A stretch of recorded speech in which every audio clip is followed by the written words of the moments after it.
അതിജീവിതയ്ക്കെതിരായി cyber അധിക്ഷേപത്തിൽ Rahul Easwar കസ്റ്റഡിയിൽ. കോൺഗ്രസ് നേതാവ് സന്ദീപ് വാര്യരെയും പ്രതി ചേർത്ത് തിരുവനന്തപുരം സൈബർ പോലീസ്.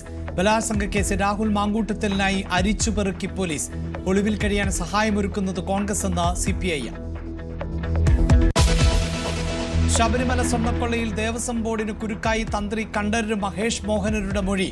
ദ്വാരപാലക പാളികൾ കൊണ്ടുപോകാൻ 2022 അനുമതി തേടിയത് ദേവസ്വം ബോർഡ്. അനുമതി നൽകിയത് സന്നിധാനത്ത് വെച്ച് അറ്റകുറ്റപ്പണി നടത്താൻ. ഉണ്ണികൃഷ്ണൻ പോറ്റിയെയും ഗോവർദ്ധനെയും പരിചയമുണ്ട് എന്നും കണ്ഠരര് മഹേഷ് മോഹനര്. ജനതയിലെ ആർക്കെങ്കിലും ഈ സമരത്തിന്റെ അല്ലെങ്കിൽ വഖഫ് അധിനിവേശത്തിന്റെ കീഴിലുള്ള ആർക്കെങ്കിലും ഇത് കിട്ടിയോന്ന് എനിക്കറിയില്ല.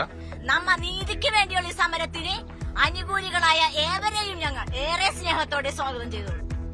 മുനമ്പം സമരവേദിയിൽ നാടകീയ രംഗങ്ങൾ. സമരം അവസാനിപ്പിക്കുന്നതിൽ പ്രതിഷേധിച്ച് വേദി വിട്ടിറങ്ങി വിമത വിഭാഗം. പുതിയ വേദിയിൽ സമരം. മുനമ്പം നിവാസികളുടെ എല്ലാ അവകാശങ്ങളും സംരക്ഷിക്കണമെന്ന ആവശ്യം. സമരസമിതി അഭിസംബോധന ചെയ്ത് മന്ത്രിമാർ.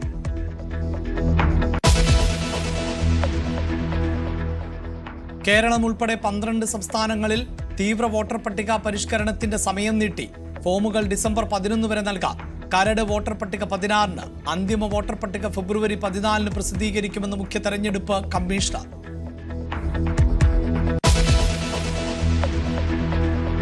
പീഡന ആരോപണത്തിൽ വടകര ഡിവൈഎസ്പി ഉമേഷിന് സസ്പെൻഷൻ. നടപടി ജില്ലാ പോലീസ് മേധാവിയുടെ റിപ്പോർട്ടിൽ. ആത്മഹത്യ ചെയ്ത CI ബിനു തോമസിന്റെ വെളിപ്പെടുത്തലിൽ അന്വേഷണം.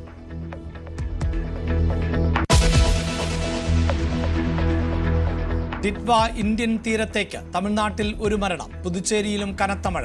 ആന്ധ്രയിൽ ജാഗ്രതാ നിർദ്ദേശം. ശ്രീലങ്കയിലെ ചുഴലിക്കാറ്റിൽ മരണം 200 കടന്നു. നിരവധി പ്രദേശങ്ങൾ വെള്ളത്തിനടിയിൽ.